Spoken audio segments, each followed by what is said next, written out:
मोक्ष मार्ग पर चलने का प्रयास। प्रकरण कृतज्ञता। विषय है बबूल की फलियाँ। मेहकर में 10 महीने रहने के बाद स्वामी बोनुबाई के साथ त्र्यंबकेश्वर यात्रा के निमित्त चलते हुए रास्ते में प्रत्येक स्थान पर रुका करते थे। एक दिन वे रामस गांव में आ रुके। वहाँ वे 2 दिन ठहरे। गंगा तट रेत पर चारों ओर जन समुदाय बिखरा पड़ा था। जन लोग अपने कर्मकांड की क्रियाएं कर रहे थे। बोनुबाइया एक स्थान पर अपना सामान एवं तीर्थ स्थान आई गई। थोड़ी देर में स्नान पूजा क्रिया करके वे लौट आई। नैवेद्य दिखाने ताज़ी रोटी बनानी जरूरी थी, अतः वे भोजन बनाने की तैयारी में जुट गई। उसके लिए जगह, पानी, लकड़ियाँ आदि सामान जुटाने में देर हो गई। उस दिन जल्दी ही स्वामी को भूख लगी, अतः वे सिद्धनाथ के परिसर में रहने वाले श्रद्धालुओं की ओर निकल पड़े। एक घर में उन्होंने झुककर देखा तो अंदर चबूतरे पर महादेव पाठक नामक ब्राह्मण धार्मिक अनुष्ठान कर रहा था। स्वामी को झुककर देखते ही उसका ध्यान उनकी ओर गया। स्वामी को तेजपूर्ण आकर्षण श्रीमूर्ति को देख उसने उठ आगे बढ़कर स्वामी को प्रणाम किया और भीतर चलने की प्रार्थना की। स्वामी उसके आग्रह को देख भीतर चबूतरे पर आ विराजे। श्री चरणों पर तुलसी पत्र चढ़ा उसने पूजा की। स्वामी की और भोजन करने की विनती की, चूँकि वह भोजन का ही समय था।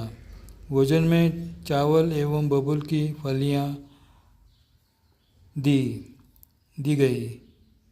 समय पर सूखा सूखा भी प्रियकर होता है, अतः आनंदपूर्वक स्वामी ने वह भोजन स्वीकार किया और कई बार उसका उल्लेख भी किया। पैठन के भोगनारायण के मंदिर में रहते हुए स्वामी का प्रातःकालीन पूजा अवसर हो चुकने के बाद एक एक करके भक्तजन अपने अपने घरों की ओर चल पड़े। पास के भक्तजन भी कार्यवश इधर उधर जा रहे थे। बाईसा एक और बैठी स्वामी के भोजन की तैयारियां कर रही थी। इसी बीच महादेव पाठक स्वामी के दर्शनार्थ वहाँ आए। उस समय वे पैठन की वेधशाला में अध्ययनरत थे। स्वामी के अद्वितीय व्यक्तिमत्व को सुनकर वे स्वामी के दर्शनार्थ वहाँ आए थे। साष्टांग प्रणाम कर वे सामने बैठ गए। स्वामी के दर्शन से वे अपने आप को धन्य समझ रहे थे। स्वामी ने बड़े प्रेम से उनसे कुशल मंगल पूछा, साथ में अनेक परिवार के विषय में भी पूछताछ की। काफ़ी समय तक परस्पर बातचीत चलती रही। उधर बैठी बाईसा के कान में भी कुछ अस्पष्ट शब्द सुनाई पड़ रहे थे, जिससे वह मन में विचार कर रही थी कि अभी अभी सभी भक्तजन इधर उधर चले गए हैं, सो इस समय किसके साथ स्वामी बातचीत कर रहे हैं, ये देखने के लिए जब वह उठकर आई तो स्वामी के साथ बातचीत करते महादेव पाठक को देख बाईसा ने स्वामी से कहा, भगवान, मैंने सोचा आप किस भाग्यवान प्राणी के साथ इस समय बातचीत कर रहे हैं, सो देखने चली आई। तब प्रेम जताते हुए स्वामी बोले, भाई, यह हमारे पहले यजमान हैं। रामस गांव में जब हम भूख से पीड़ित हुए थे तो इन्होंने हमें बड़े आदर के साथ बबूल की फलियाँ एवं चावल खिलाए थे। इस प्रकार स्वामी ने उनके संबंध में कृतज्ञता प्रकट की। शब्दार्थ: पीढ़ार, रहने की जगह। सन्मुख यानी कि सामने। गोत्र, किसी विशिष्ट व्यक्ति का कुल।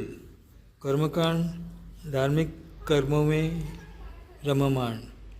पानी भात, पानी में रखे गए चावल जो पकाकर रख जाते थे। अभी प्रश्न है इस पर, एक वाक्य में उत्तर।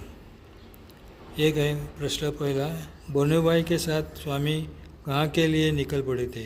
दूसरा है, महादेव पाठक ने स्वामी का किस प्रकार आदर सत्कार किया था। तीसरा है, मिलने आए पाठक के साथ स्वामी ने किस प्रकार का व्यवहार किया।